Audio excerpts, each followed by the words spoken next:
mojawapo wale wanaume ambao walichagua njia hiyo ya kufunga uzazi. Ni nini kilichokuchochea ndiposa ukaamua sasa uende utumie njia hiyo?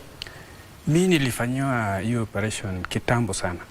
Sasa imepita miaka 17. Naam. Nilifanyiwa mwaka 2008.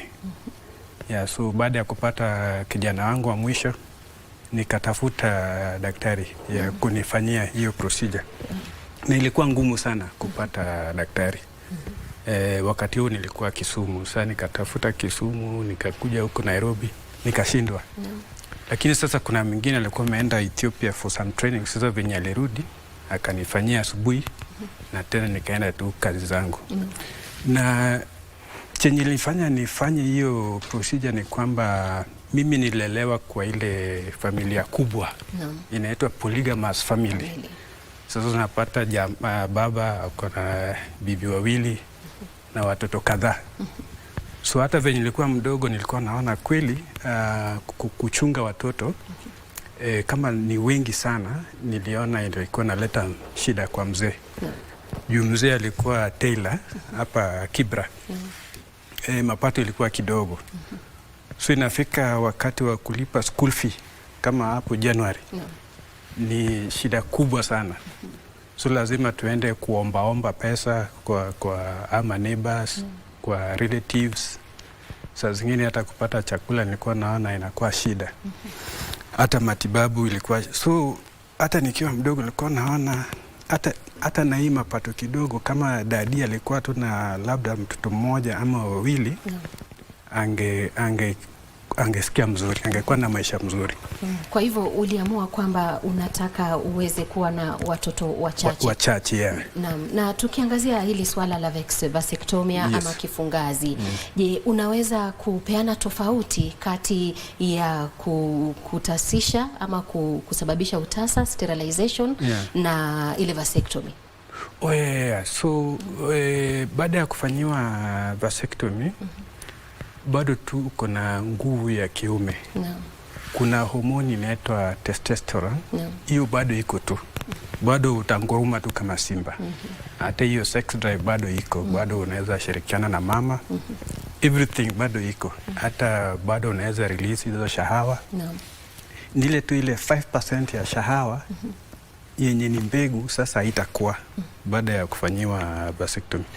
So bado, in fact, usipoambia mtu ushafanya haizi jua. Kama mimi sahi, unless nikwambie mimi nishafanya, huwezi jua. So hiyo ndio uzuri, or what we call the beauty of vasectomy. Yes. Na ile kutasisha, kusababisha utasa, sterilization, I think hiyo ndio watu wana confuse na vasectomy. But vasectomy, just vasectomy. It's not really sterilization. What it does, inafanya mwanaume unaweza bado endelea tu na ngono bila kusababisha, bila kupachika mama mimba. But ujusi kuna ile ya wamama, hiyo ndio bado wanaitaga sterilization. Lakini hiyo pia tena kazi yake ni ngumu kuliko hii ya wanaume. Hiyo ya mama lazima upasue tumbo ndio utafute hizo tubes. So the risks hii ya wamama is much more than risk ya wababa. Kwa hivyo ulikuwa na hofu yoyote kabla, ama kuna dhana potovu ama ulikuwa umesikia kuhusiana na upasuaji huo? Mimi sasa zile nilikuwa nafanya mpango ya kwenda kufanyiwa. Juu haiko common hapa Afrika. Si kitu common, na hata kuna mtu ningeenda kwake inimuulize hiyo kitu inafanywa namna gani. Ile mawazo wako nayo wenye nafikirianga ni kama ile ya ng'ombe ama ile ya umbwa, inaitwa castration, which is not the same. Sasa chenye ilinisaidia sana, nilikuwa nimeenda kwa nchi mingi ambayo wanafanya hiyo procedure. Nikaona venye wanaume wanafanyiwa, venye wanafurahia. So venye nirudi Kenya ndio sasa nikaanza kuitafuta kabisa. Lakini ni kitu nilikuwa nimeona outside the country. Nikaona ni kitu mzuri, haina madhara. Baada ya kufanyiwa huko tu sawa. Na upasuaji huu ni jambo ambalo linaweza kubatilishwa ama ni la kudumu? Ni la kudumu. Na inafanyiwa wanaume ambao wametosheka na wale watoto washapata. Na pia siku hizi tumeanza kuona wanaume ambao hawataki watoto, anataka tu kuendelea kufanya kazi yake, atengeneze pesa, aende holiday, ajenge nyumba yake kubwa, aendeshe gari kubwa. Kuna wanaume namna hiyo. Lakini ili international policy inasema ya kwamba ukipata mwanaume mdogo ambaye ajisikii na maneno ya watoto lakini ataka aendelee kufanya ngono, unawapea kitu inaitwa window period. Window period ni kwamba unamwelezea, unamfanyia counseling, anaelewa what vasectomy is, anaenda nyumbani, anakaa 1 month, mwezi mmoja. Sasa akirudi akwambia daktari, mimi nishafikiria, nimefikiria, nataka hii procedure, it is legal. Unaendelea mbele, unamfanyia. Yes. Na kuna wale ambao huenda ama kuna mashirika ambayo yanasema kwamba manake wewe hutaki upasuaji huo kwa sasa, unaweza kwenda kuhifadhi hizo mbegu katika hifadhi ya mbegu hizo. Ni kweli. Inaitwa sperm bank. Na hata hapa Nairobi ziko nyingi. So kuna customers wetu wengine wanafanyanga hivyo. So kabla kuje, anaenda anatoa hizo mbegu zake, zinakuwa frozen kwa sperm bank. Hata zinaweza kaa 30 years, 50 years. So akishaweka, anakuja sasa. Anaambia daktari, mimi nishaweka mbegu pale, ina relax, so nataka unitengeneze. Na kuna jinsi ambayo upasuaji huo una njia mbadala, ama ni lazima tu ikue hiyo vasectomy ama kifungazi? Kuna njia mbadala badala ya hiyo kufanywa upasuaji ya wanaume? Unajua wanaume si kama wamama. Wamama wako na njia kama 15. Mara wako na pills, mara wanadungwa, mara kuna vitu zinawekwa kwa nyungu ya mtoto, kuna vitu zingine zinawekwa huko. Lakini kwa wanaume ni hiyo vasectomy peke yake na condom, hizo mbili. So kwa mwenye nataka temporary method, atumie condom. Hata sisi pia kuna watu wengine wanakuja nakwambia, daktari, nataka ile vasectomy temporary, alafu baada ya few months utoe tena. Hapana, hii hapana. Kama unataka kitu temporary, enda nunua trust condom pale, utumie.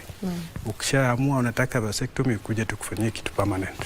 Yes. Na tukiangazia huo mchakato, mwanaume anapokuja amefika hospitalini, manake pia we ni mojawapo wa wale madaktari ambao wanafanya upasuaji.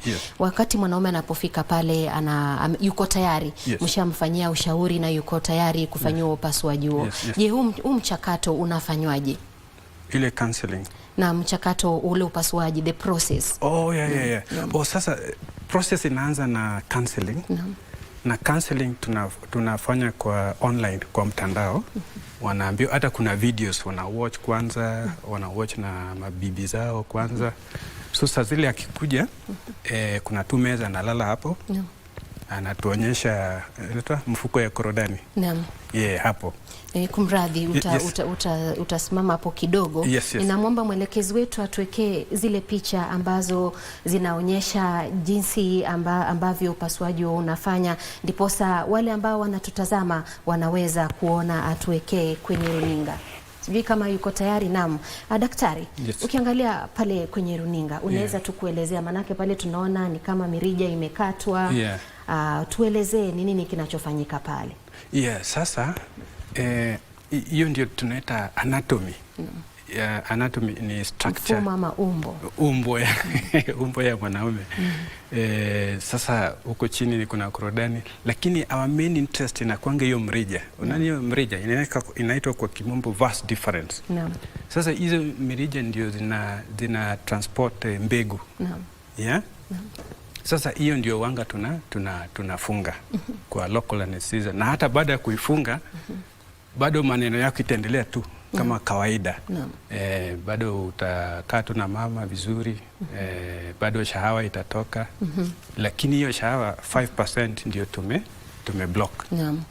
Naam. Yeah. Kwa hivyo mwelekezi wetu unaweza kutuwekea ile video ambayo inaweza kueleza baada ya kufanyiwa huo upasuaji unaweza kuendelea na shughuli zako za kawaida. Ndiposa pia wale wanaotutazama ili waweze kuelewa kwamba huu ni upasuaji ambao unachukua tu muda mfupi na baadaye unazidi kuendelea na shughuli zako za kawaida.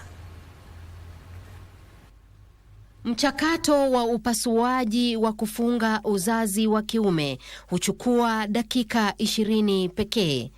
Pumzika kwa siku 5 kabla ya kurejea shughuli zako za kawaida au mazoezi. Subiri kwa wiki 12 kabla ya kuanza kufurahia tunda la ndoa. Baada ya wiki 12, shahawa zinaweza kuchunguzwa kuhakikisha kuwa hazina mbegu za kiume.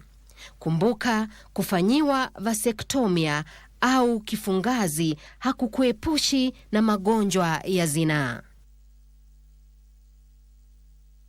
Asante sana Jacqueline Wasolo kwa picha hizo. Naam, Dr. Ocheng, tumeona televisheni, tumeona runinga, tumeona jinsi ambavyo mtu anaweza kuendelea na shughuli zake za kawaida na wewe ni mtaalam, lakini unajua siku hizi wengi wanawapunja wa Kenya kwa njia moja ama ile nyingine. Unaweza kutuelezea utawezaje kumjua na kumtambua mtaalam halisi ambaye amehitimu katika upasuaji?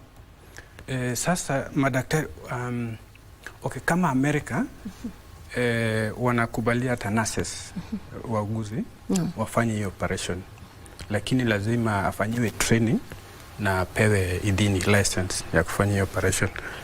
Hapa Kenya ni clinical officer na medical doctors wamekubaliwa kufanya, na lakini lazima uwe na license from the medical council.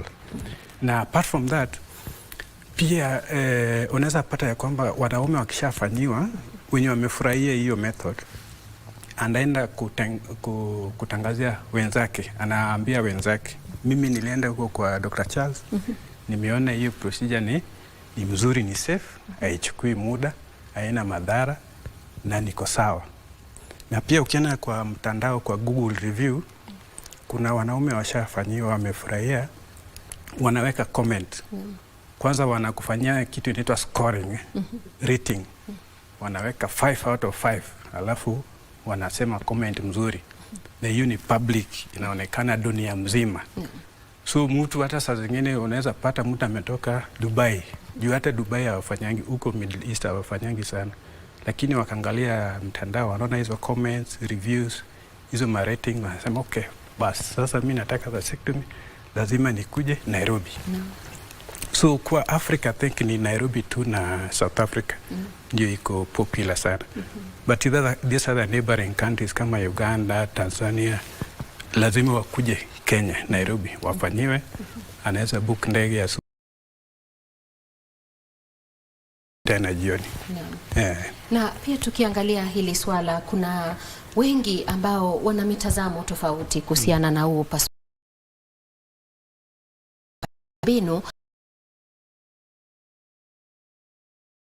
cha kuangamiza kizazi cha watu. Sijui utatuelezea maoni yako. Depopulation. Hapana, sio hiyo. You know, Sheila, kizungu inasema it is the wearer of the shoe who knows where the shoe pinches. Watu wengine onana kama mimi, bibi yangu alikuwa anatumia hizi methods za family planning na zilikuwa zinamdhuru. Unaona? Hizo kuvuja damu, weight problems, aidha kuongeza uzito ama kukonda, na vitu kama hizo.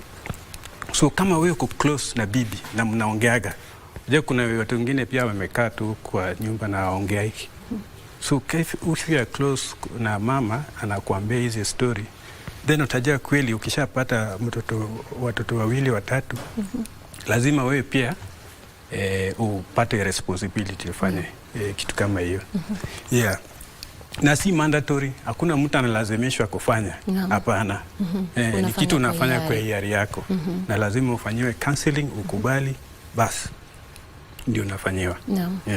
Na tukiangalia kwamba takwimu za mataifa mbalimbali tunaona kwamba Zambia pia inaweza kunawiri katika idadi ya watu ambao wanachukua uamuzi wa kufanyiwa upasuaji wa kufunga uzazi wa kiume. Na sijui kama kuna takwimu za Kenya ambazo zinaonyesha ni wanaume wangapi ambao hufanyiwa kila mwaka. Si rahisi kupata hizo data ama statistics kwa Ministry of Health. It's not easy to get. But for me, kutoka kliniki yangu tunafanyanga between 100 to 150 men per year. So sometimes in a month tunafanya 15, 20 like that. Yeah, but which is better. Kitambo watu walikuwa na hofu sana, walikuwa na ogopa kabisa history ya vasectomy. Juu walikuwa naona ni kama ile castration ya wanyama. But with time sasa marafiki wanaelezea marafiki wengine wanasema hii kitu kumbe ni mzuri, sio kama ile tulikuwa tunadhania. So tunaona kama namba zimeanza kwenda juu. Na tukiangazia madhara, kuna madhara yote ama wakati ule unapata kwamba pia kuna dhana ambapo mwanaume akishafanyiwa upasuaji huo yeye anapata kwamba anaweza kuwa kutakuwa na hitilafu katika homoni ama aweze kupata saratani na magonjwa mengine. Hapana. Unajua ukifanyia vasectomy hakuna chemical ama hormone tunapea mwanaume. Anabaki tu natural venye yako. So uwezi sema anapata saratani. Na hata sahii wa Kenya, kuna Wakenya wengi wako na saratani kama ya prostate na wajafanyia vasectomy. So utasema walitoa wapi? So there's no scientific connection between cancers na otherwise watu kama sisi tungekuwa tumekufa. Juu sasa kama mimi nilifanyiwa 17 years ago, 2008 mpaka sahii. But we can see I'm still bado uko sawa. Yes, Na kwa hivyo pia unaweza kutuelezea, unajua kila upasuaji ama huduma zozote za matibabu zinahitaji hela. Ni ghali ama takriban kiasi gani cha pesa ambacho mtu atahitaji kufanyiwa upasuaji? Manake kuna wale wanasema kwamba mimi nimetoka jamii ya ufukara na siwezi, mfuko wangu hawezi kutosha kuweza kumudu gharama ya upasuaji. Wenye wanaweza afford wanalipa 25,000, 25,000. Na pia kuna insurance companies zingine kama hizo za ng'ambo kama Bupa, Signa. Wanajua kuzuku kwao wamefanya kwa miaka mingi, almost 100 years. So wana support members wao. Lakini pia hapa kwetu juu ya gharama venye iko, mwenye hawezi pata hiyo fedha, kuna NGO, kuna organization in Florida, America, wenye walinifanyia training, inaitwa No Scalpel Vasectomy International, wanawalipia. So wanalipa hiyo pesa yote, everything, kama ni dawa nataka, wanakupea. Wewe bora tu you avail yourself or my sign consent, unakuja unafanyiwa bure, free. Unarudi unaenjoy na bibi yako. Kwa hivyo mtazamaji, kuna ripota wetu Kipnusu ambaye alikuwa katika maeneo ya Elgeyo Marakwet, na pia aliweza kuwauliza baadhi ya wakazi wa eneo hilo kwamba wanachukuliaje hili swala, lakini mwelekezi anasema kwamba tusubiri kidogo, hatujaweza kupata hizo video ndipo sasa tujue wanasema nini ama msimamo wao kuhusu upasuaji huu ni upi. Naam, daktari. Yes, sir. Kuna dini ama wanaume ambao wanakuja kule kwenye kliniki yako ama kwenye zahanati, wanakuambia kwamba hao wangependa kufanyiwa upasuaji, lakini misimamo yao ya dini inakuwa ngumu, lakini hata mwenyewe ukiangalia unaona kwamba wanahitaji kufanyiwa upasuaji. Na ndio maana ninasema Sheila, hatuwezi lazimisha. Sio mandatory. Ni mtu tu anaangalia maisha yake venye iko. Na uone venye utaendelea mbele. Juu hata kuchunga, hata kulinda watoto, kulipa school fee, si rahisi sana upate ati kanisa unakuja kukusaidia kulipa school fee. Ama saa zile unalala njaa na watoto, si rahisi jirani ya kuja kusaidia. Sasa wewe usome, utumie akili yako uone, mimi na hii mapato yangu with my income naweza afford kulinda watoto mtoto mmoja ama wawili. Ama ukiona pia unaweza fugo. Juu hata tuko na watu wengi ya kutosha. Wewe sasa unataka kuzaa, what difference are you trying to make? So it's you to read. Juu kila kitu iko kwa internet.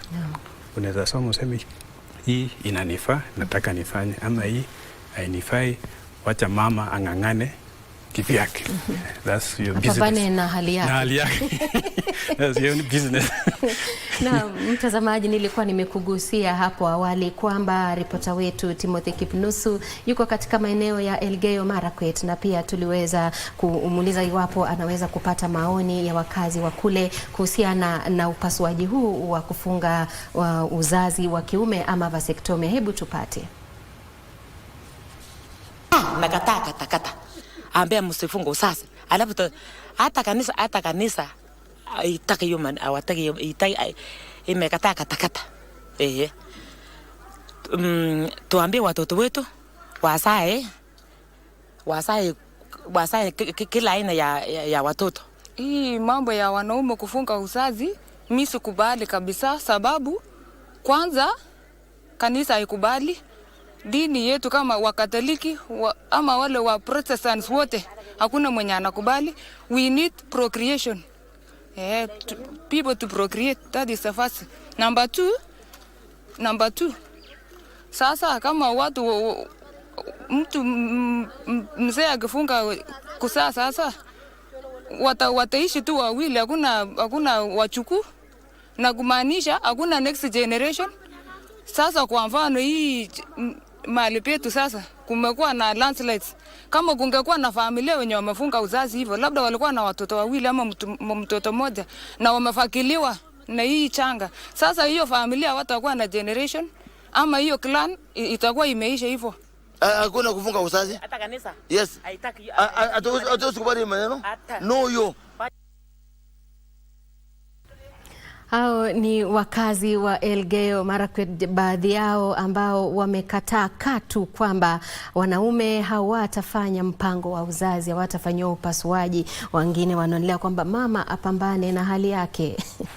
Naam. Dr. Ocheng. Yes, Shelley. Kuna siku ya vasectomy duniani. Yes. Itakuwa siku gani? Itakuwa from Saturday, November 8th mpaka November 14th. So itakuwa headquartered mahali inaitwa La Plata. Ni city huko Argentina. Na Buenos Aires huko Argentina. So hapo ndio itakuwa headquarter. Na tutakuwa tuna connect na madaktari wengi dunia kote, na wagonjwa pia wenye washafanyiwa hiyo procedure, na mabibi zao wenye wanaenjoy hiyo maisha baada ya vasectomia. So ni celebration kubwa sana. Na hata ukiangalia venye ilianza hii World Vasectomy Day, ilianza Kenya 2012. Venye tulikuwa tumeenda kufanya medical campaign huko Busia. Na wagonjwa wengi walitoka, wengine walitoka Tanzania, Uganda na Kenya, tukakutana Busia. Na pia tulikuwa na madaktari wengi, wengine walitoka US, tulikuwa na kina Professor Ali walitoka India, wengine walitoka UK. Mimi pia nilikuwa hapo kama coordinator. Sasa tukasema na hii kazi tunafanya si tufanye tukue na World Vasectomy Day. Sasa ilianzia hapo, ikaendelea mpaka sasa hii imekuwa kitu kubwa kabisa duniani kote. Yes.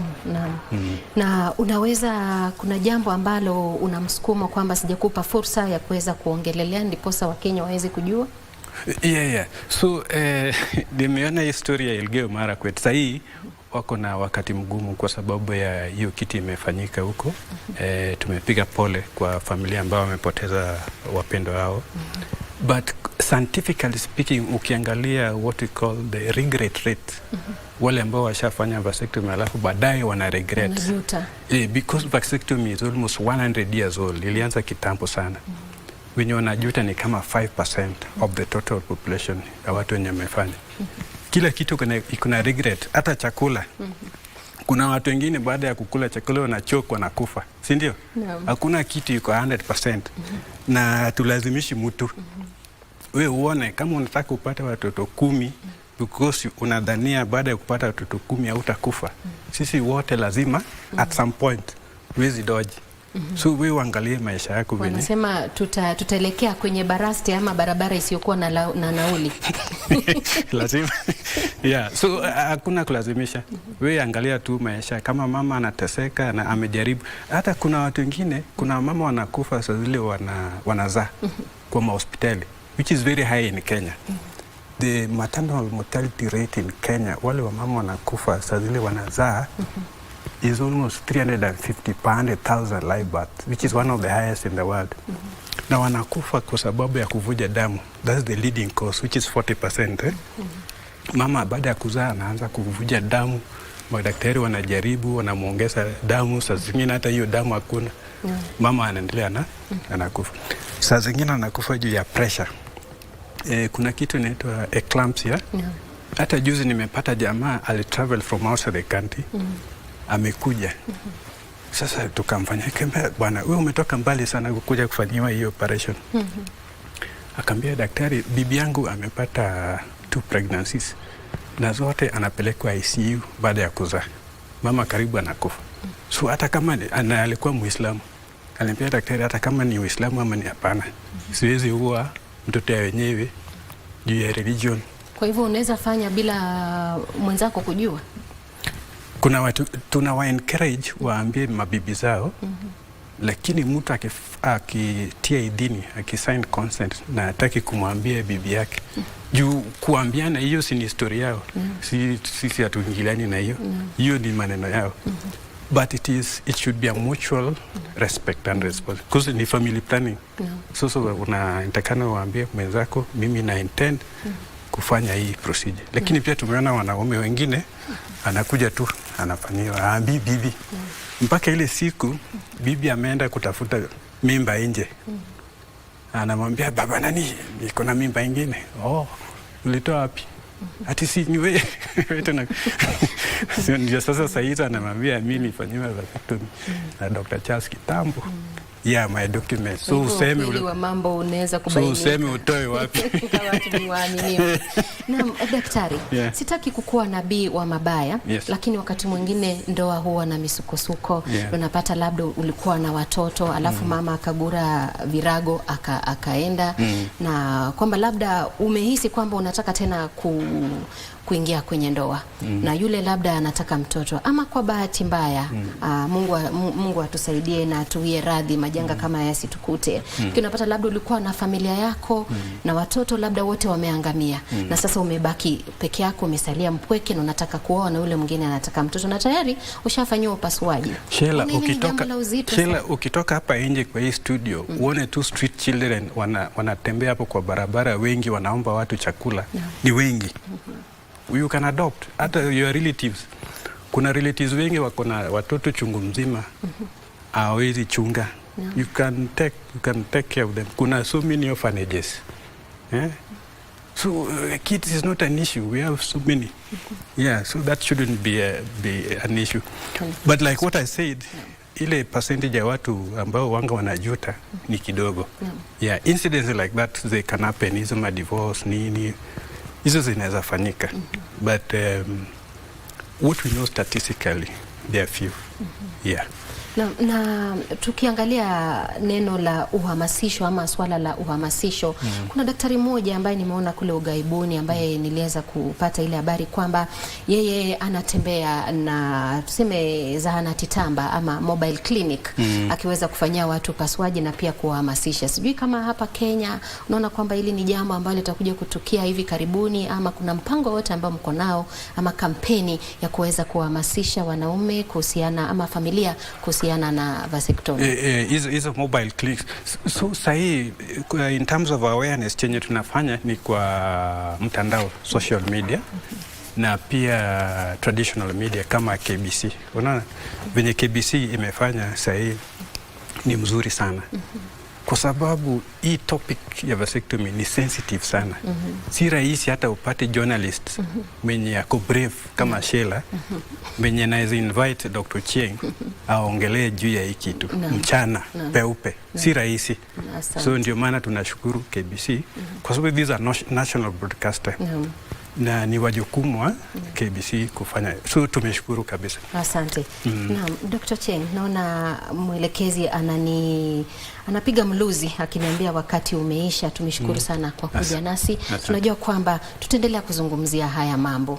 Na mtazamaji, huyo amekuwa Dr. Charles Ocheng ambaye ni mtaalamu wa upasuaji wa kufunga uzazi wa kiume, na tumekuwa tukiangazia tu masuala ya upangaji uzazi ambapo wanaume kwa sasa wanashiriki ama wameanza kuchukua uamuzi wa kushiriki katika upangaji uzazi badala ya kuwaachia akina mama pekee. Na katika mtandao wetu wa Facebook, kama mtandao wa Facebook, tumeona Christopher Alu amesema kwamba yeye hasemi kitu kuhusiana na swala hilo, naye Benson Lianda anasema kwamba yeye atafuatilia kabisa kupeperusha kwa kipindi hiki ndiposa pia naye aweze kutoa maoni yake. Asante sana kwa kutazama runinga ya KBC Channel 1. Hapo kesho, Mola akiridhia, akitupa uwezo, tutaweza kutana na wewe mwendo wa saa 10 kamili katika wakati wa taarifa zetu za Kurunzi Mashinani. Kwa heri.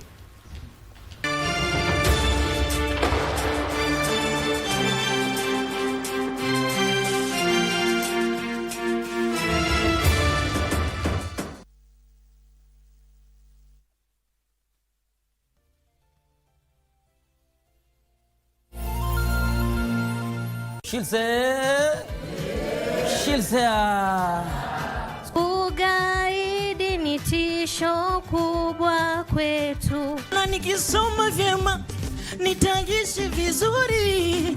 Unalia unanitaka wanuna wazimu.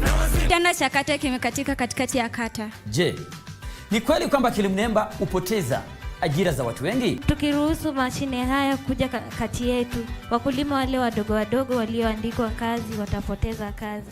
Akili mnemba inaongeza ufanisi. Tunazo sifa mbalimbali za bembelezi.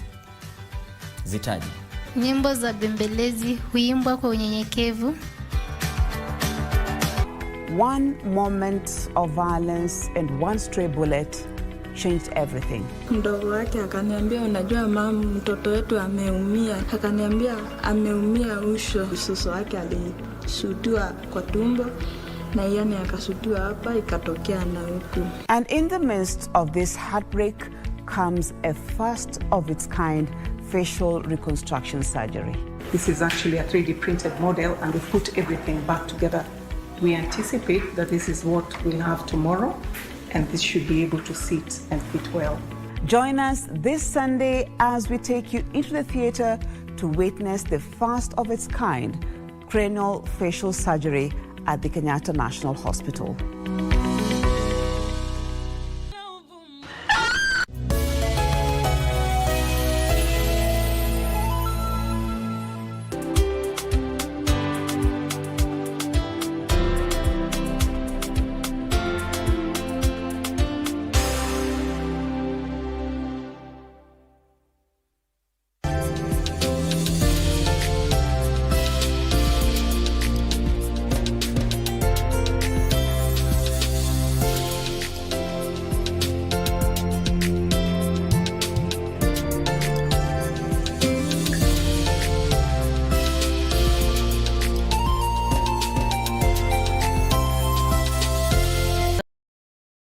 Umbwa mwoto mheshimiwa. Mimi natoa wapi hizo umbwa za kukuja kuchinja watu wa kule? Sasa hiyo ndio swali najibu napatia koti. Between me and which category to me to come to call the animal? Angewika kama umbwa as in woo woo woo. Let the dog say. Mimi nilikuwa nauza what talk not talk. Mtakuwa nasema urongo. Tangu umeanza hiyo biashara umewahi kula hiyo nyama? Na sijawahi lia kama umbwa mheshimiwa. Je, wewe ni mpenda soka? Na je, wajua kuwa KBC mwenzi wako wa dhati michezoni anakujali?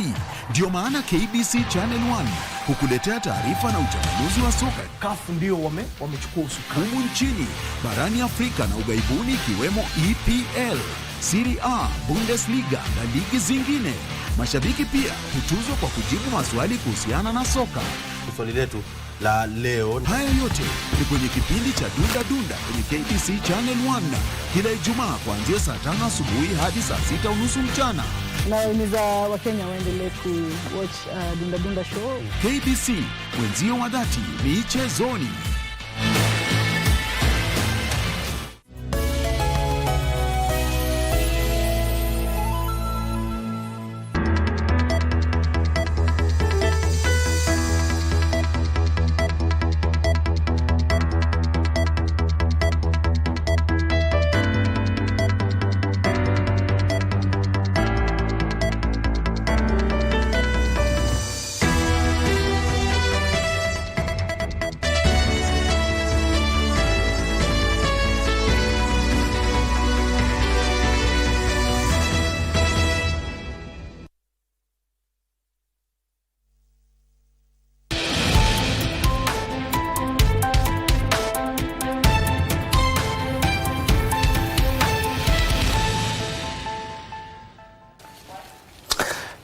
And now, hello and a very warm welcome to Lunchtime News here on KBC Channel 1, coming to you live from the broadcasting house in Kenya's capital, Nairobi. My name is Giverson Maina. Our sign language interpreter is Lensa Odingo. So join us for the next 1 hour as we bring you news from within and, of course, across the country, beyond the borders, including sports. And now let's take you to, of course, here in Nairobi, where Kenya and Morocco have strengthened the ties through a landmark a partnership aimed at restoring hearing to children with hearing impairment. First Lady Rachel Ruto and Her Royal Highness Princess Lala Asma of Morocco jointly launched the Cochlear Hearing Implant Partnership at the Kenyatta National Hospital, marking a major step forward in inclusive healthcare and child welfare.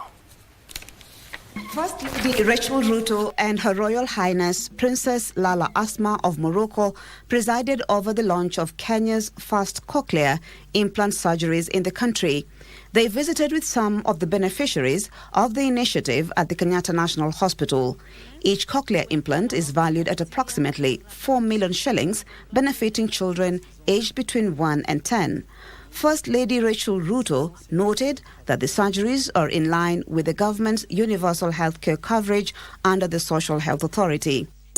I'm happy to note that under SHA, the cost of these procedures will be covered fully, including the post-surgery therapy, removing the financial burden that has for too long silenced possibility. In a speech delivered on her behalf, Princess Lala Asma highlighted her foundation's decade-long mission to promote dignity and inclusion for children with hearing impairments across Africa.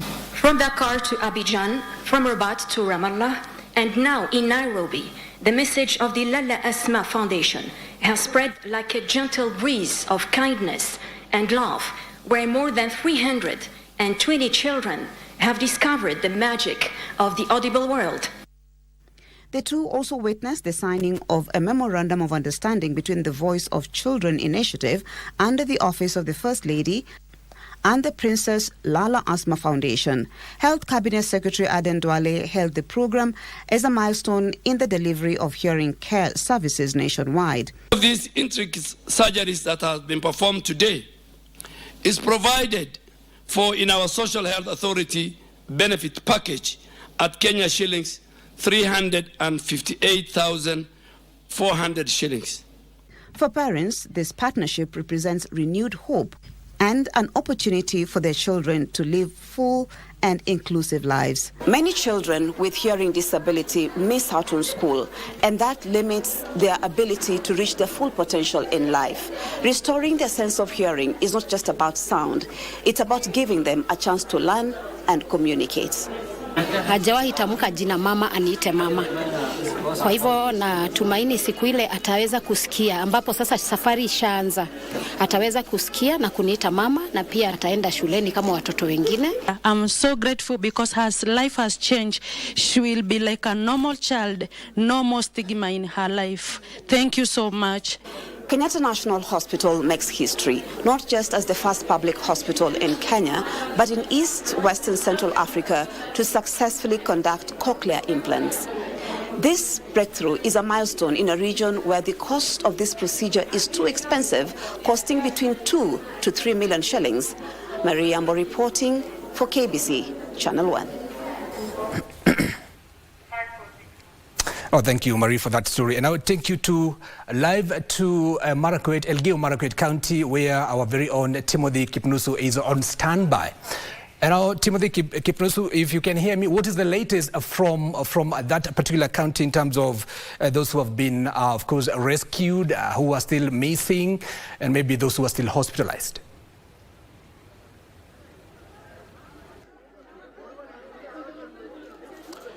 A very good afternoon to you, my colleague Giverson, Maina. Yes, indeed, still pitching camp here in Elgeyo Marakwet, where the Chesongoch tragedy took place on Friday.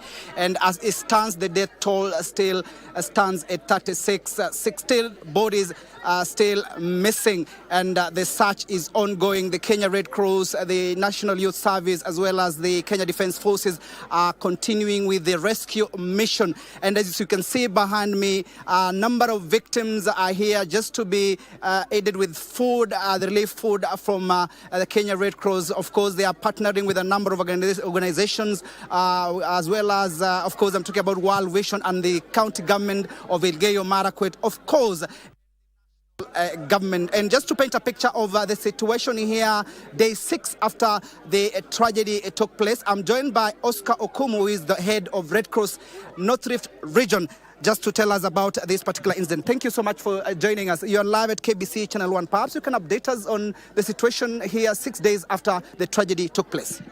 Thank you so much. And first of all, I would want to relay my condolences to the people of Elgeyo Marakwet for the dire effects that they are facing in this particular tragedy. My name is Oscar Okumu, head of region for Kenya Red Cross North Rift. And of course, the situation is that we still have 16 bodies missing. The search and rescue and recovery is still going on.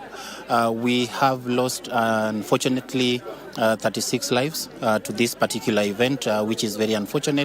And we have casualties of up to 32 people who have been hospitalized, with a number of them treated and released from the hospitals. We have a multi-agency team approach that is then helping this particular scenario and responding to this scenario. And the multi-agency team is led by the government and co-chaired by Kenya Red Cross, among other agencies. So what we are doing is that we are providing food relief to the affected population. And so far we have yesterday registered and verified 174 households that were directly affected, and today we have registered again another 176 households. So out of the approximated 500 households that would have been affected, we already have verified up to 350 households that have been affected and need support. So the support we are giving currently in terms of non-food items include shelter items, which are then the tents that they are using, the tarpaulins. We are giving them kitchen sets to help them cook their food. We have nets, we have blankets that will then help them in terms of their dignity while having rest in the evening. For the food items, we have super cereals, and we also have the super cereals for women and children. We have considered them. Again, we also have food, generally cereals for the adults, and we have cooking oil given to them to also help them cook this food that we are giving them. Perhaps maybe you can tell us about those affected. Maybe you have plans for relocating them? Thank you so much. That then becomes a long-term recovery measure whereby the committee that is led by the national government will then identify a location, a safer place that these people can be relocated to. And of course, there are a lot of requirements around that in terms of shelter reconstruction and relocation. Thank you so much. There you have it, Giverson. Perhaps I cannot finish this conversation without having a conversation with the victim. Just come closer here. He lost his son, who is a third-year student at Egerton University, undertaking the biomedical technology course. Tell us about the situation. For how long have you been here in search of your kid? Thank you so much, KBC. This happened on Friday, going Saturday morning. There was a landslide from the escarpment, and then rain started, and up to now, we are still searching for the bodies of 16 people who are missing. Among them is my son, who is pursuing a Bachelor of Bachelor of Science in Biomedical Technology in Egerton University. The tragedy was very sad. We have lost people, we have lost the houses, we have lost the mangoes, fences, and so forth and so on. We want to thank the social media. We want to thank the government of Kenya for this. We want to thank World Vision. We want to thank Red Cross for this charity work that they have done. So we are still pursuing, and we're still on course to retrieve the bodies of the loved ones. Thank you. Thank you very much. There you have it. One person here just, traumatized for the loss of his son, and we hope that he will be able to get the son and give him a decent send-off. Of course, we'll be here pitching calm just to update our viewers on what is happening. As you've heard from the head of Red Cross North Rift Region, Oscar Okomo, 350 households are going to benefit from the relief food from the Red Cross, and of course in partnership with other organizations, including the national government and the county government of Elgeyo Marakwet, and we'll be able to give us our subsequent bulletin comprehensive coverage. From me, Timothy Kipnusu, I hand you back to studio Giverson Maina. A quick recovery to those who are still receiving treatment at various hospitals. Of course, Kipnusu tells us that the death toll stands at 36 now. Those who are missing at 16, and of course 350 households, the families or the households that have been affected so far by the mudslide. And now from Elgeyo Marakwet, I take you to Nyandarua County, where residents are set to benefit from major investments in maternity infrastructure as the region banks heavily on upgrading its health facilities to improve service delivery and safeguard the lives of mothers and newborns. Recent data released by the Ministry of Health ranked Nyandarua as the leading county in skill delivery, a remarkable feat that health officials attribute to deliberate investment in modern maternity facilities and increased staffing across health centers. According to Health Services CEC, Juliana Sinanga, expanding infrastructure and increasing personnel have been critical in improving access to maternal health services. Take a look. We've seen quite an improvement. We've increased skilled deliveries to above 90%. Initially, it was quite low at about 40. We've reduced the mother-to-child transmission to below 10%. Tangu nikuja huku nimeona hii service ya hii hospitali iko sawa, madaktari wako sawa, wanatushughulikia poa. Mtoto wangu alikuja hapa akiwa mdogo, alikuwa na 800 grams, sasa hii ameongeza kilo, ako sawa. Right, from that, stakeholders in the children welfare space are urging the government to develop stronger policies and financial frameworks to shield children from the devastating aftermath of climate-related tragedies. During the third conference on climate change and child protection in Nairobi, stakeholders expressed concern that Kenya continues to lag in protection, emergencies, evacuation, and psychosocial support for children affected by disasters. According to the Kenya National Bureau of Statistics, more than 9 million children in Kenya are currently affected by drought. Further, a staggering 1.3 million are at the risk of flooding, and over 10 million are exposed to climate-sensitive illnesses. This comes as 14 children were among 36 people killed in a mudslide in Chesongoch, Elgeyo Marakwet County last weekend, following the ongoing parts of the country. Are not just figures, they reflect a harsh reality glaring at an uncertain future. Bombs are not urgently taken. It's no longer an emergency. We can predict some of these risks. We know that floods will happen during certain periods. We also know that drought will happen during certain periods. So what we aim to achieve in this conference is to entrench issues of children, not only in climate programming, but in the normal government development programs. Stakeholders who spoke during the third conference on climate change and child protection in Nairobi raised concerns over the country's readiness for emergency response. How do we ensure that we have helped people to know when you are living in a place that is disaster prone, what should you do? What is your response mechanism? Governments should realize that we are the most affected by climate change because the environmental crisis is also a child's rights crisis. The psychosocial support for children grappling with loss and displacement was also termed as an issue of concern. Their caregivers. At the moment, they are thinking or their bodies are responding to the immediate need of safety. But after that, their minds will start processing loss. I will never see my parent again, or I don't know where they are.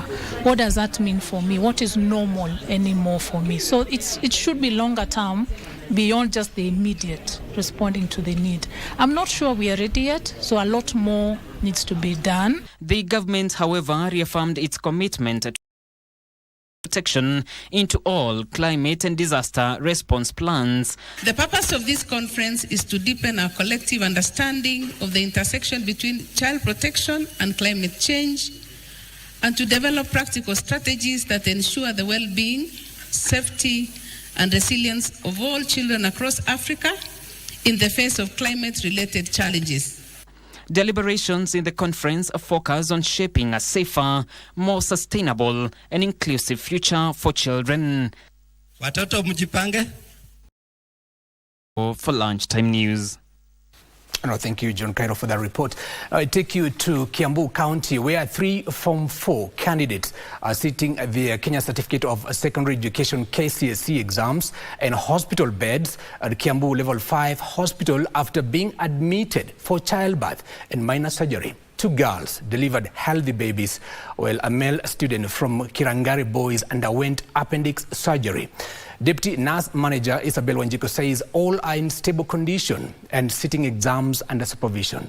A parent, Alice Omoho, praised their courage and urged support for one of the girls who delivered twins.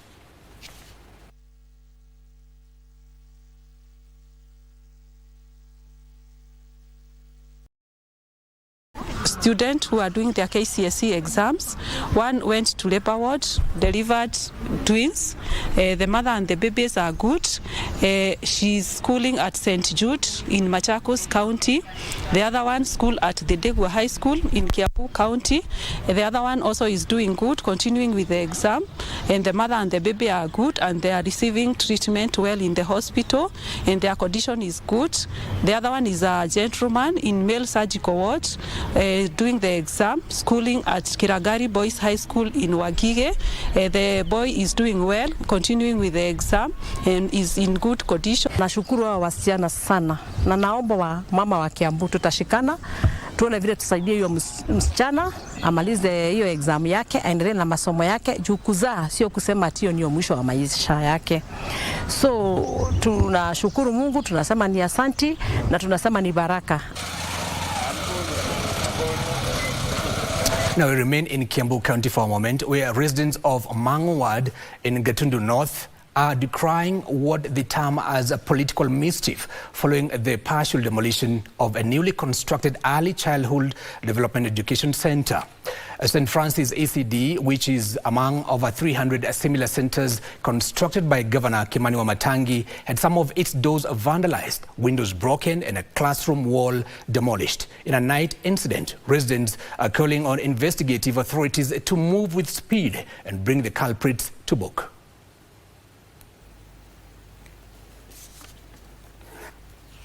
Tujue hii ni mali ya umma, ni pesa ya umma imetumika, na hii ni shule ya watoto wadogo. Labda mtoto wako atakuja kusomea hapa, kwa hivyo kutumia hii kitu kama venye imetumika sasa, naweza sema ni ikasifu kwa njia kubwa sana, na niseme sisi sio msimamo wa wakazi wa Mangu ama ya eneo yote ya Gatundu North. Hii ni kitu ya mtu binafsi, na huu ni ugaidi, na ningependa ile serikali ichukulie hatua wenye wamefanya hii kitendo. Our parents have been urged to take an active role in nurturing their children's talents in line with their competency-based education.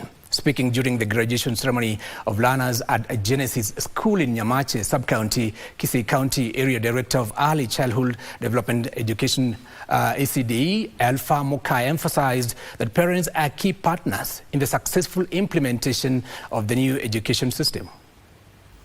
Mokaya noted that teachers remain committed to delivering the curriculum as outlined under the competency-based education framework, but stressed that parental involvement was equally important in realizing its goals. The director reiterated that the success of the CBC largely depends on collaboration among teachers, parents, and the wider community to provide a holistic learning environment that equips the children with real-life skills.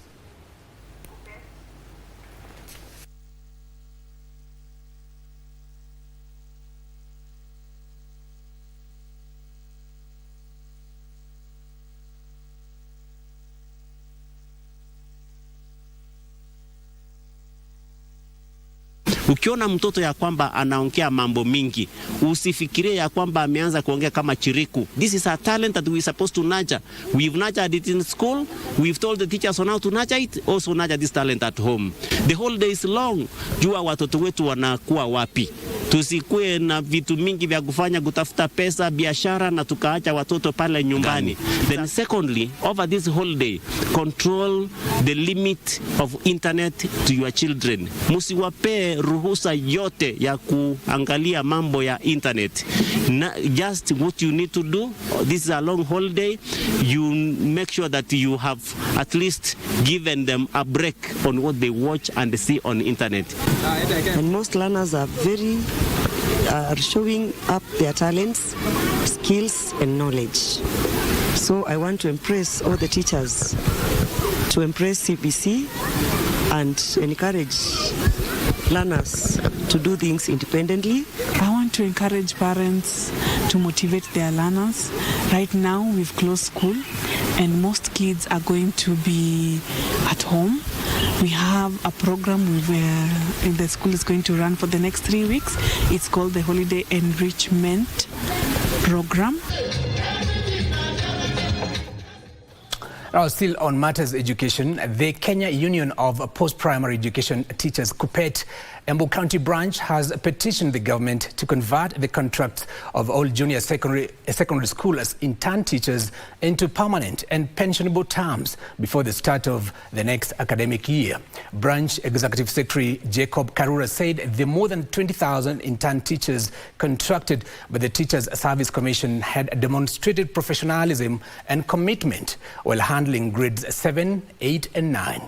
The unions also urged the TSC to prioritize the confirmation of current interns before recruiting the next cohort, expected in January next year.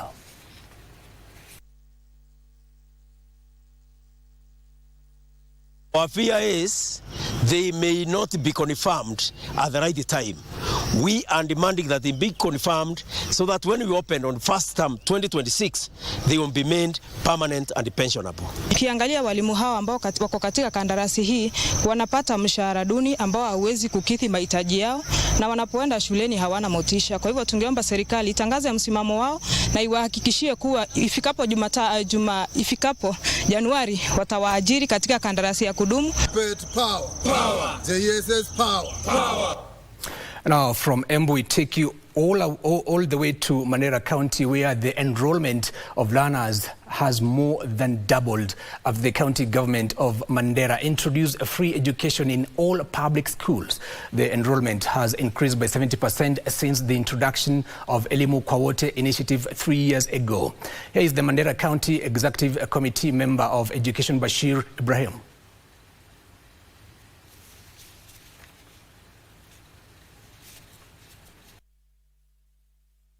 Bashir Ibrahim Aliyo, CEC for Education, Human Capital, Mandera County. Today we are here to talk about education. With the coming of this government, so-called government, the governor thought about education. He invested highly in education in Mandera County. When he came in, there was a severe drought. People from Mandera County, their students could not go to school. So he came up with an initiative called Elimu kwa Wote. Under Elimu kwa Wote, we sponsor all our students in public secondary schools on free secondary education. There are 68 public secondary schools in Mandera. Every child is catered for fees by Mandera County government. When that happened, we had our enrollment at our school rose. It almost became double. With the coming of Elimu Kawote, we used 1.72 billion to cover for the cost for the last 3 years. This funding benefited the following. It benefited about 65,000 students in secondary school, 32,200 in colleges and universities. We have 1,100 students in Mandera Teachers Training College. And when we have a problem of teachers, a very big gap in primary schools. When anything security issues happen in Mandera, most of our teachers come from other parts of the country. Anything that happens, they demand for transfer. So that forced us, the county government of Mandera, to construct Teachers Training College. When we got our first bunch of students, there are 676 in 2023. We paid 50% of their fees. Today, alhamdulillah, those students who were paid the first year are almost completing their third year diploma teacher education in Mandera Teachers Training College. So by the end of next year, Mandera will have enough teachers in primary school. All of them are homegrown teachers. Thank you. With me is the principal Mandera Teachers Training College. He will give you more about teachers training. I am Dr. Isaac Maalim, the principal Mandera Teachers Training College. Currently, the enrollment in this college is 1,339 trainees. And since the introduction of the Diploma in Primary Teacher Education Program through the Presidential Working Party on Educational Reforms in 2023, we have received a huge number of trainees. And in the first batch, we had 696 who reported. And in the second batch, we had 412 and 254 in the recent placement cycle for 25-26 year. The Mandera County government had come in during the first admissions of the students, and they had come in to support these students through the payment of the tuition fees. Initially, when the governor came to welcome the first year students who were coming in, we had around 126 who reported. But after the governor announced that the Mandera County government is intending to finance 50% of their fees, we had a floodgate of students who are coming in to seek admissions until the number rose to almost 700.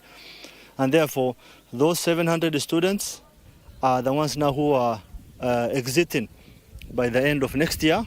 They have just finished their summative assessments, and they will be proceeding on their practicum from January to July, from where on they will be graduating.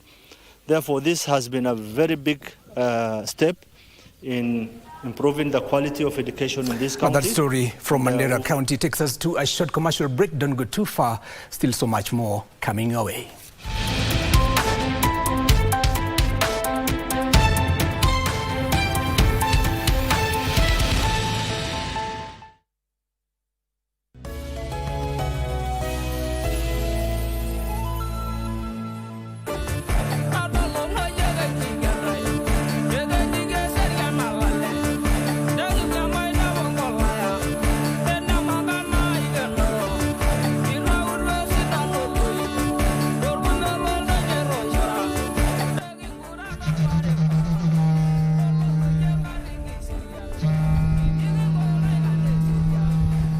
Take this opportunity to welcome all Kenyans and our international visitors to the third edition of the Ma Cultural Week celebration that happens annually. This year's motto is promoting Ma cultural expressions for socio-economic development, and the venue is slated for Amboseli National Park in Kajiado County. And it is an all-system go. All the preparations are on course. This is supported by our county governments and the national government as well. And we'll be hosting, the president will be attending the occasion So we welcome you, Kenyans and our international visitors to Amboseli to celebrate with us the iconic Ma culture. This year, we're going to celebrate our Ma culture in Kajiado at Amboseli National Reserve, promoting Ma cultural expression for socio-economic development. Ma Sintai Orgeretilang. Ma Sintai Orgeretilang. Ma Sintai Orgeretilang. Ma Sintai Orgeretilang. Kijo Ma Sintai Orgeretilang. Karibuni poke. Ma Sintai Orgeretilang. The Far East, the Middle East, the West, and even the African continent, all are welcome. Ma Sintai Orgeretilang. Ma Sintai Orgeretilang. Ma Sintai Orgeretilang.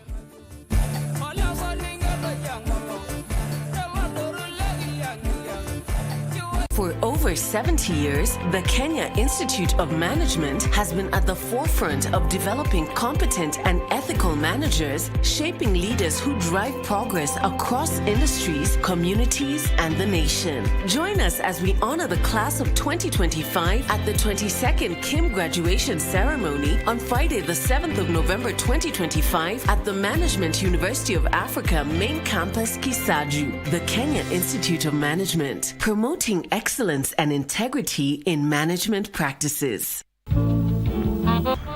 Believe me or not, she said she will kill me if I come in between you two. Lakini Singita, wasema kweli ama wanitania tu? Mlango wako nishaufunga mimi. Kama ulifanya hivyo, imani yako iko wapi? Je, umesema lote kunihusu?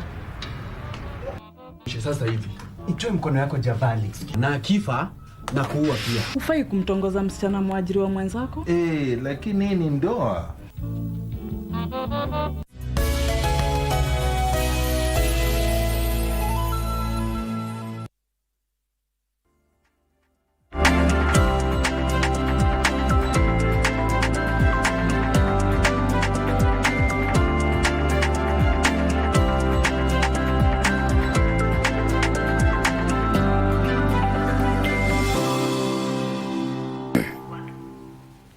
Now, welcome back. You're watching Lunchtime News on KBC Channel 1.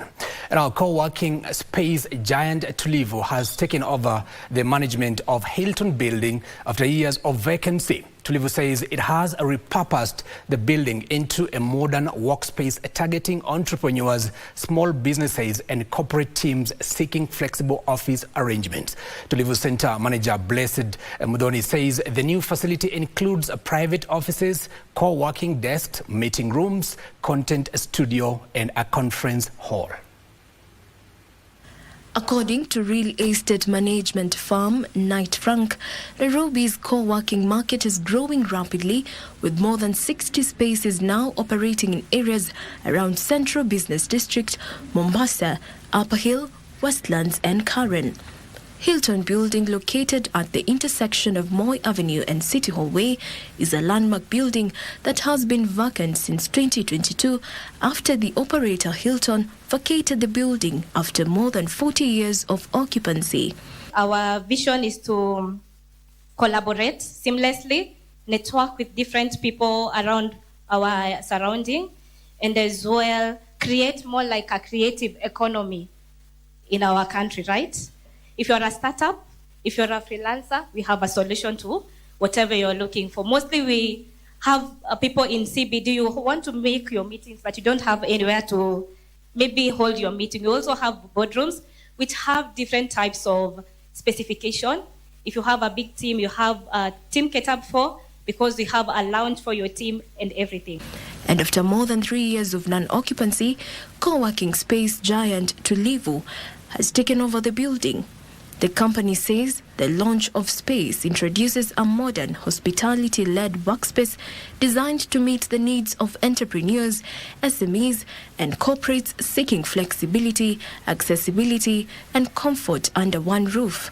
Speaking during the launch, Nairobi County Minister for Business and Hustler Opportunities Anastasia Nyalita has commended Tulivu co-working space for supporting entrepreneurship and strengthening the city's business growth.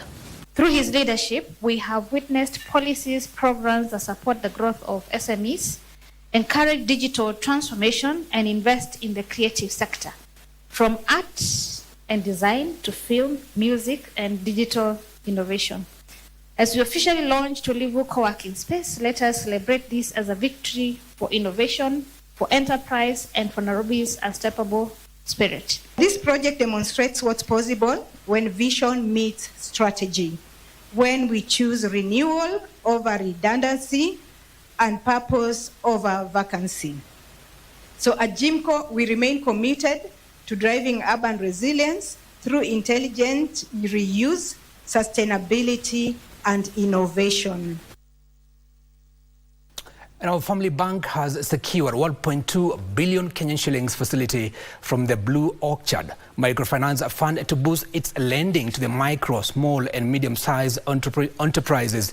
Family Bank Chief Executive Nancy Njau says the credit facility will strengthen the bank's ability to extend loans to small businesses, which make up over 80% of its customer base. With this new initiative, small businesses will benefit from training in financial management, business planning, and digital literacy. We want to continue lending to the private sector because we believe that that is what is going to spur economic growth of our country, and we are very, very deliberate about it. So whenever we access such kind of financing like we are signing up today, we make sure that we pass the benefit to our customers through across our branches. This strong bond between our organizations and the shared vision, shared aspiration to generate positive, measurable outcome alongside financial return is really what sets this partnership apart. Now, the chair of the Africa Center for Study of China is calling for green innovation in agriculture to drive sustainable growth. The chair of the center, Mutinda Mutise, says China and Africa to deepen cooperation in technology transfer, green finance, digital farming, and youth empowerment. Speaking during a symposium organized by the China Global Television Network, CGTN, titled China's New Development, Africa's New Opportunities, Kenya Broadcasting Corporation digital editor Martin Mwanje underscored the media's role in promoting truthful, factual reporting to counter misinformation and strengthen effective communications. They're bringing together African media professionals, scholars, and financial experts to explore how China's new development model can create shared opportunities for Africa.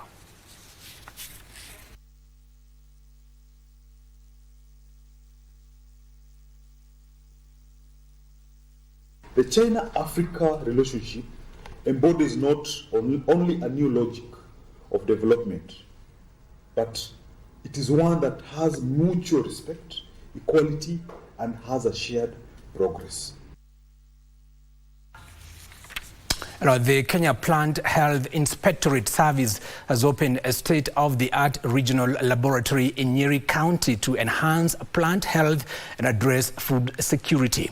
According to KEFI's Managing Director Mwenda Mutui, says the lab will enhance seed certification, plant health inspection, and soil, water, and animal feed testing for central and eastern regions. Agriculture Cabinet Secretary Mutahi Kagwe warned that selling fake seeds is a threat to national food security and called for treason charges against offenders. He urged farmers to buy only certified seeds from licensed distributors.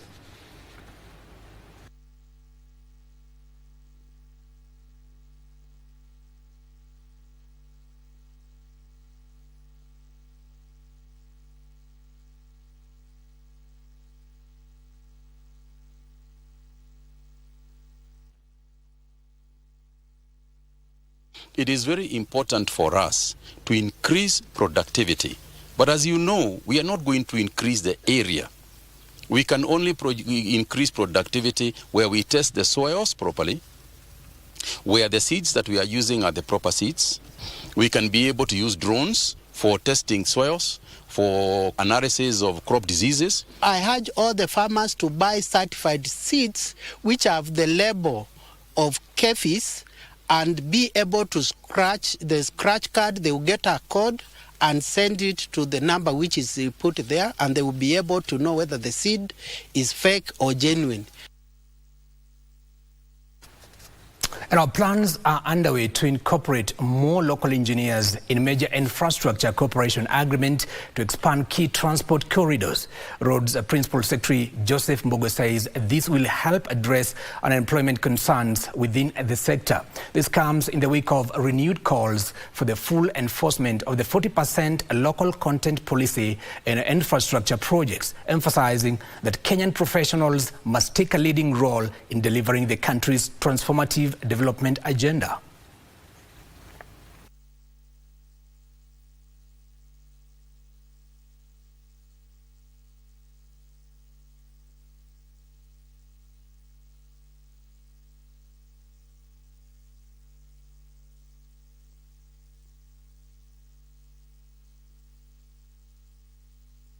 Justice, we are looking at over 22,000 engineers who are enrolled or student engineers enrolled, so that in the next 5 years comes down outside into the market to join the already 28,000 strong engineers. So I think this is something we need to really look at, tap. The local content and technology transfer by empowering Kenyans, contractors, consultants, and suppliers will create jobs, retain value, and grow national expertise. The wealth of a nation lies in the hands of its people. We are very confident that all these measures, if implemented, will create opportunities for engineers, and this is exactly what we are seeking when we have this kind of convention and we make it a national conversation.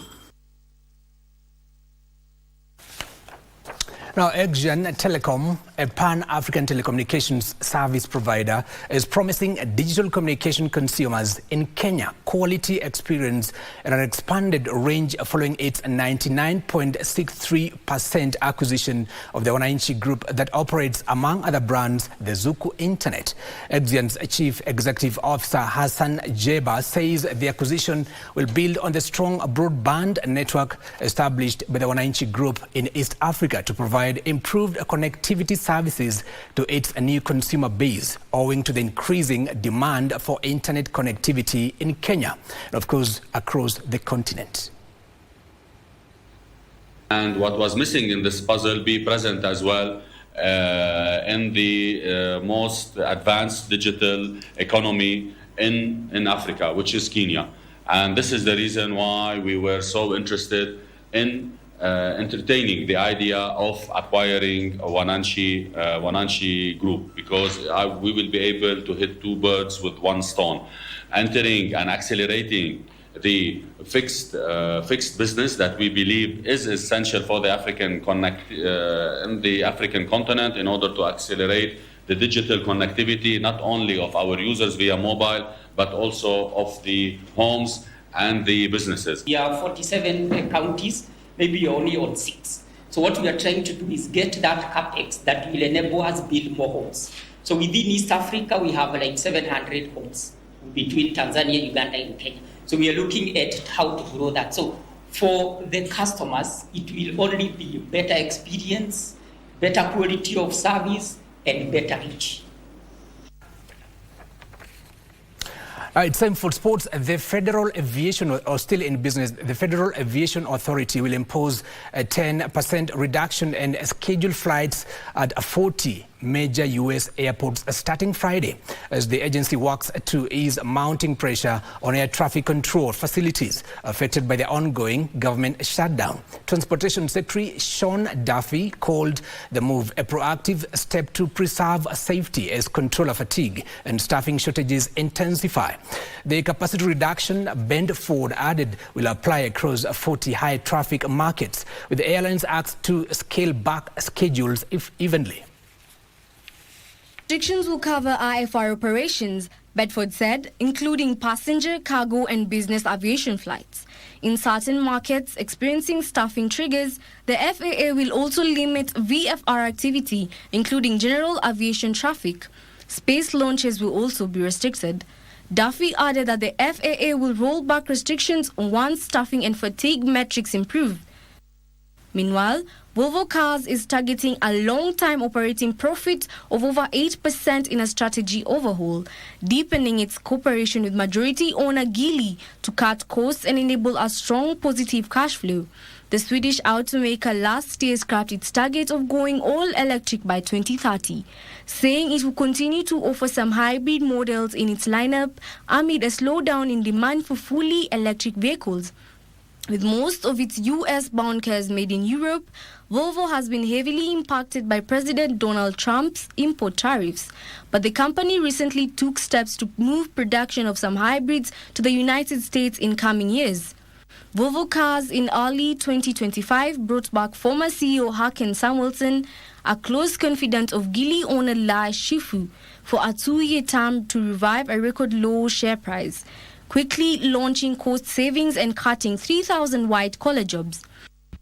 This also included pulling the group's then outlook, such as delivering a cooperating profit margin of 7 to 8% and generating a strong positive free cash flow in 2026, the company said at the time.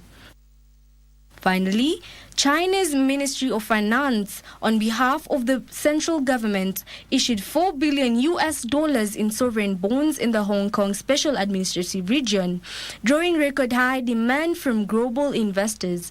The offering comprised $2 billion each of 3-year and 5-year tranches, priced at its yield of 3.646% and 3.787%, respectively. Investor appetite far outpaced supply, with total subscription reaching $118.2 billion, nearly 30 times the issuance size, marking the high subscription volume for China's US dollar-denominated sovereign bonds to date. And to other stories, motorists and passengers applying Rironi-Mau Summit Road have rejected the proposal by Kenya National Highways Authority of charging motorists 8 shillings per kilometre, terming it punitive. They said a new road charges will be a burden to already taxed Kenyans, and urged the national government to, of course, they urged the national government to instead utilize the current road levies on fuel and VAT. Kenha ya serikali na Kenha ya motorist kuchanjiwa 8 shillings per kilometer gari ndogo, na kwenda hapa kutoka hapa mpaka Mau Summit ni 175 kilometers. That means gari ndogo itakuwa ikilipa 1500 kwa hiyo mwendo yote na kurudi pia 1500. So hizo zote ni 3000. Tunaomba serikali isifanye double taxation kuhusu hiyo barabara. Na kila lita ya petroli tunaongezwa levy, hiyo pesa inaenda wapi? Kwa maana hawezi tuwezi kuwa tunatoa pesa ya levy ya petroli tena watuambie tunalipa levy ya toll. Kwa hivyo anaomba serikali hata kama itachajiwa hiyo pesa, at least ipunguzwe kidogo, ama ikuje at least shilingi 3 ndio na sisi tupate job, ama hiyo barabara ifunguke. Now, Ikolomani, Member of Parliament and Chairperson of Kakamega County Members of Parliament Caucus, Bernard Shinyali, has warned those planning to cause chaos during campaigns and voting in the upcoming Malava parliamentary by-election of legal action. Shinyali, alongside his Shinyalu counterpart Fred Ikana, to remain united, is led into abandoning during a meeting that brought together over 500 United Democratic Alliance delegates from Malava constituency. Vijana wetu wa Malava na wale wanatutembelea, tukue na discipline, tujue hii Malava ni yetu. After kura tutapata. Si ndio? Number 1, usitafuta laana. Number 2, usitafuta shida. Kwa sababu wewe huwezi kuwa mjuaji sana kuliko serikali, kuliko wengine. Hiyo mchezo ikwisha.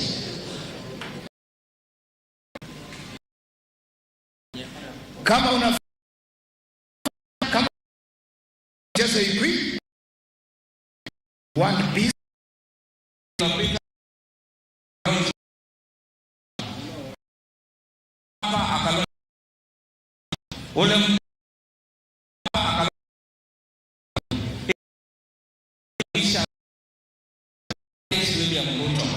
Lazima naye pia tumuonyeshe watu wa Malava tunamdhamini. tunamdhamini na tunamheshimu na tunashukuru ile kazi anafanyia Malava.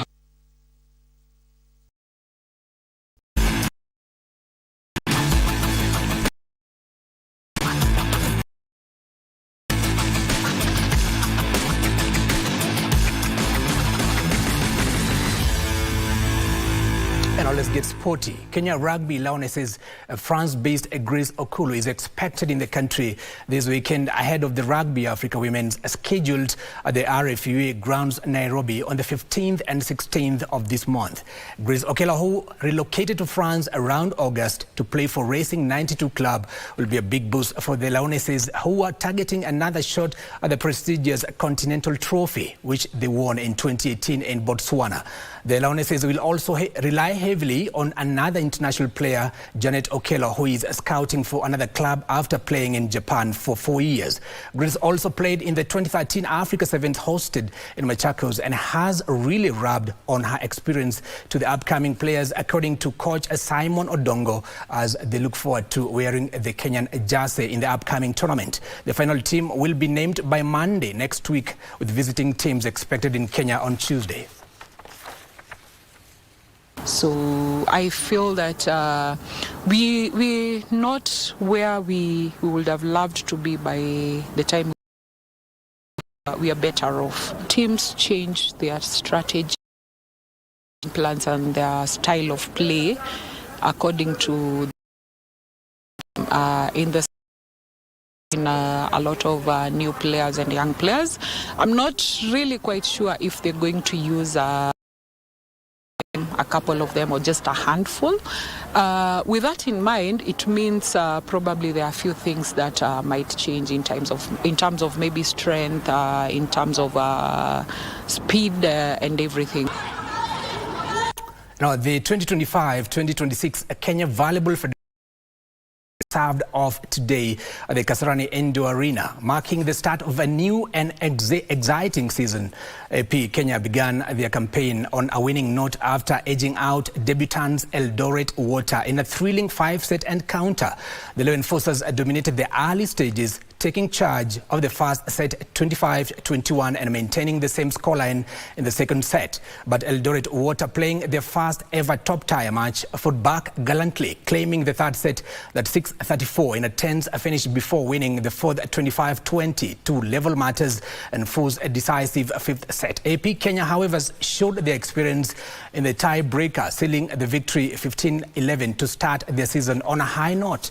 In other fixtures lined up for later today, Prisons Nairobi will take on the National Youth Service. Kapu face GSU. Prisons Rift Valley play KDF. KPA meet Trailblazers, while Equity Bank is set to square off with Kenya Prisons, or rather Prisons Kenya. Meanwhile, the Kenya Volleyball Women's League has been rescheduled to start on the 12th of December at the Nyayo National Stadium.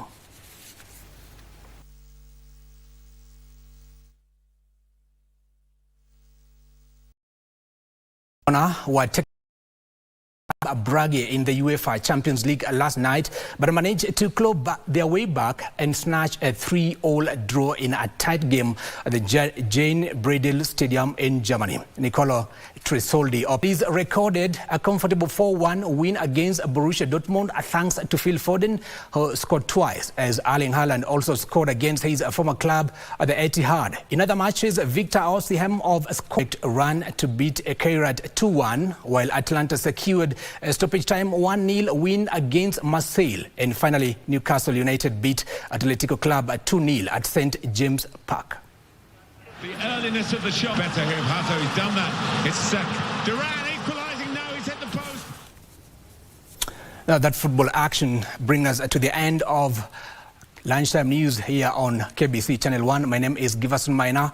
Our sign language interpreter has been Lensa Odingo. And until next time, it's bye-bye for now.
take this opportunity to welcome and our international to the third edition that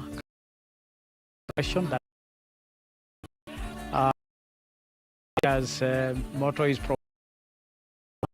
cultural expressions for socio-economic development, and the venue is slated for Amboseli National Park in Kajiado County, and it is an all-system go. All the preparations are on course. This is supported by our county government as well, and will be hosting, the president will be attending the occasion. So we welcome you, our international visitors, with us, the iconic Ma culture. This year, our Ma culture in Kajiado, National Reserve, promoting Ma cultural expression for socio-economic development. Ma Sintai Orgeretilang. Ma Sintai Orgeretilang. Ma Sintai Orgeretilang. Ma Sintai Orgeretilang. Kijo Ma Sintai Orgeretilang. Karibuni wote. Ma Sintai Orgeretilang. The Far East, the Middle East, the West, and even the African continent, all are welcome. Ma Sintai Orgeretilang. Ma Sintai Orgeretilang. Ma Sintai Orgeretilang.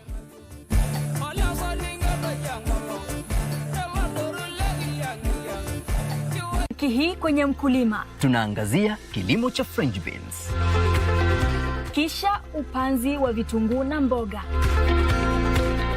Utamu wa kila kitu ni wakati wa mavuno, na ndiposa tunasema wakati tunapovuna, tunavuna chakula tunaiuza Europa, tunapelekea wazungu kule, na ile tutaikula hapa loko tuikule. Utamu wake zaidi ikitoka shambani ifike kwenye factory na iweze kwenda ng'ambo, basi pesa zetu tunaziweka mfukoni.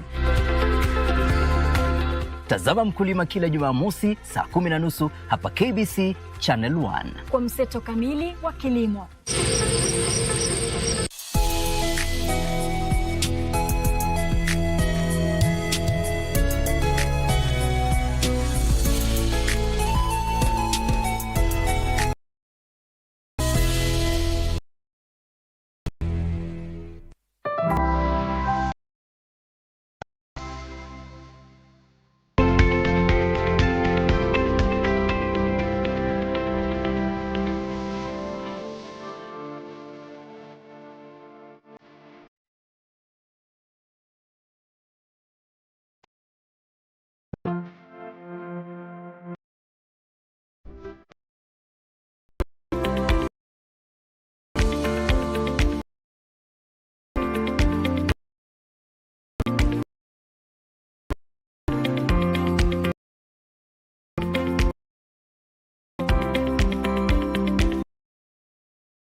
Health and lifestyle that brings you all matters health. My name is Mariambo. Our social media handles at KBC Channel 1 on X is where you can interact with us. Postpartum hemorrhage, or simply put, excessive bleeding, is the leading cause of women dying during delivery. 355 women die each year, translating to 20 women each day because of complications during delivery. All that coming up in this program, but first, let's look at what's coming up. Coming up in this program. Unajua kulea mtoto, mimi nilikuwa natarajia alelewe na mamake. Yaani ile upendo yenye ilikuwa huku, yani ilipotea tu yote, ilipungua tu kabisa. Leading to death, a husband's cry. Pregnancy is a beautiful state because you are carrying a life and you're bringing life into this world. There is nothing as beautiful, as precious as that. 355 women die each year. We speak to Dr. Kireki Omwana. And to our first segment, a father of 3, Sam, popularly known as Mambo, took his wife Eunice to deliver in one of the local hospitals. Little did he know that that would be the last time that he would see Eunice alive. He was left to take care of a barely 1-month-old baby. Here is his story and journey with postpartum hemorrhage. Seemingly in deep thoughts, Samuel Borothi slowly rocks his just 1-month-old baby girl, a father's love and concern all written on his face.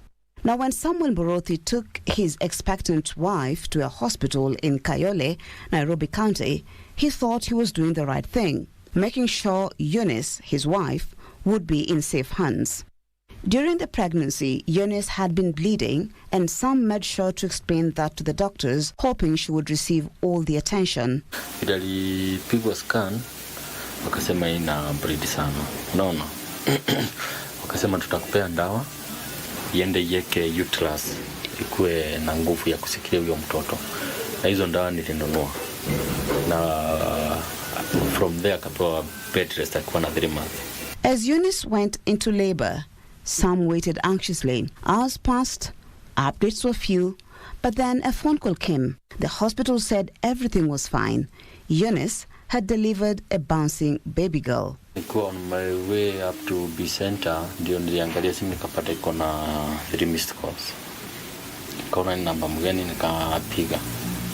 Mwenye nilipiga akachukua ni mtu akaniambia, wewe ni Samuel wa Eunice? Kamwambia ni yeye alikuwa anakupigia, lakini saa hii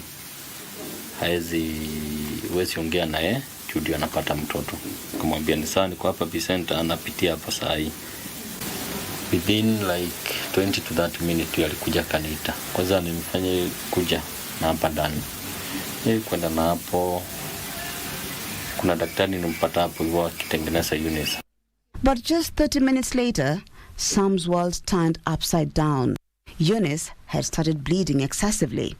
Kauliza daktari what's going on, akaniambia amebleed sana.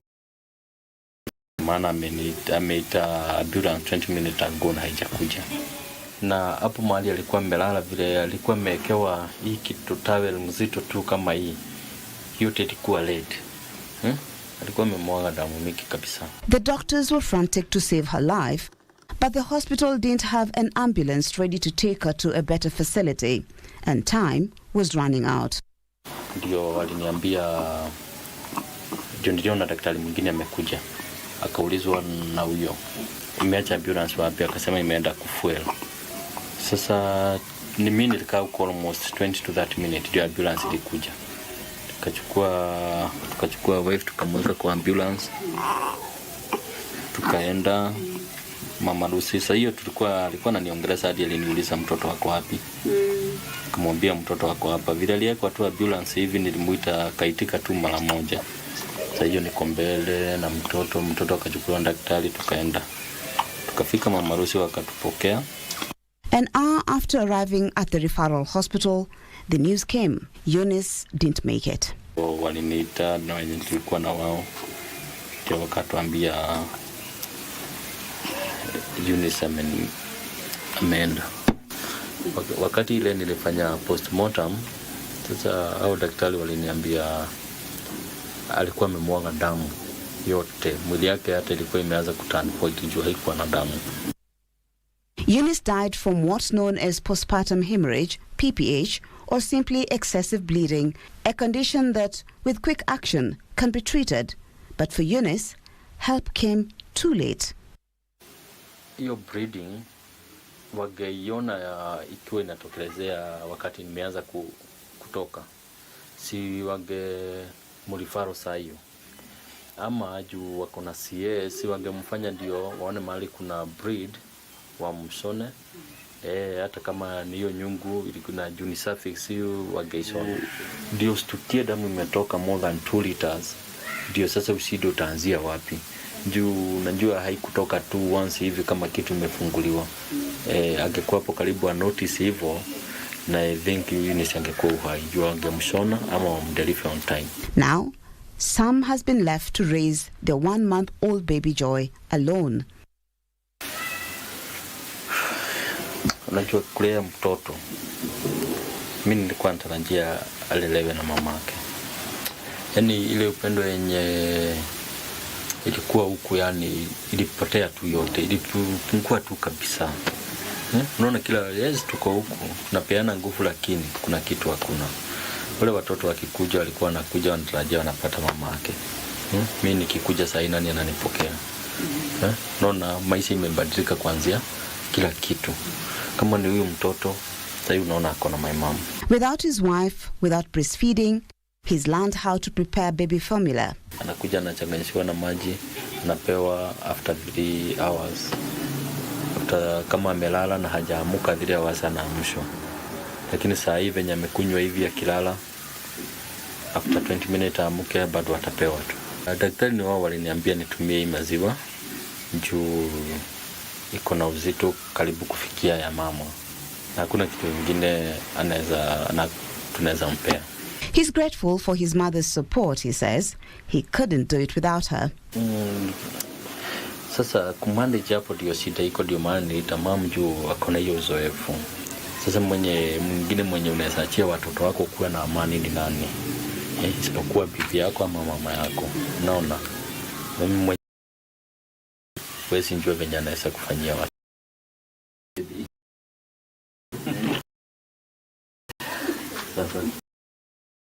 Now a mother and father to the 3 children. In their mother been easy. Kuhiri kwa hawa watoto wenye niko na wao. Even today.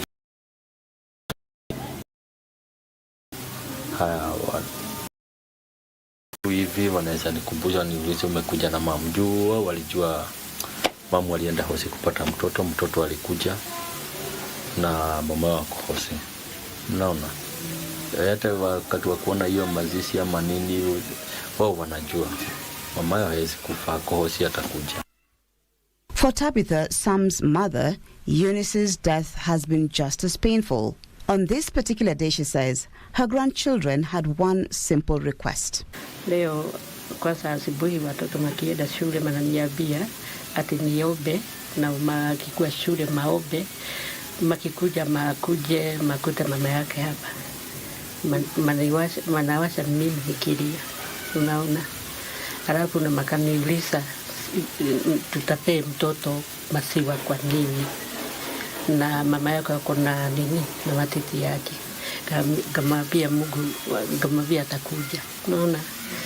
Nikisikiria hivyo nikaona ni magumu sana kwa nikuuliza hiyo maswali gumu sana. She says her biggest wish is to support her son, to be strong for him and the children. Nimfugusa tu masosi akiniona hapa, yani ataka uhai kidogo ama watoto wake. Msaidia tu akikuja akiniona niko huru na watoto na niko huru akafurahi. Unaona? Lakini ni gumu sana. For some, the future is uncertain, but his focus now is on his children, keeping them safe and keeping Eunice's memory alive. Hawa ni watoto. Na nyoe na wapenda na wananipenda. Nitajaribu kabisa. Nitachesha ile furaha yenye walikuwa nayo, lakini ile furaha yenye naleta ni yenye tu bado nilikuwa nawaletea. Ya mama wao hakuna. Unaona? Kwa hivyo siwezi make any step to move on. At least nione ati hawa watoto wamegrow kiasi, huyu na yeye amekuwa mkubwa kidogo, lakini saa hii hao watoto wakitoka shule hivyo ingia hapa hivi uone mtoto akihusunika unasikia vibaya kabisa. Huwezi taka hata kuongelelea anything about them. Hiyo ni kitu inanifanya nikae nikiwa bitter. A life lost too soon, a family forever changed, and a father left picking up the pieces. Still reeling from his loss, he's calling for those in charge of healthcare to be more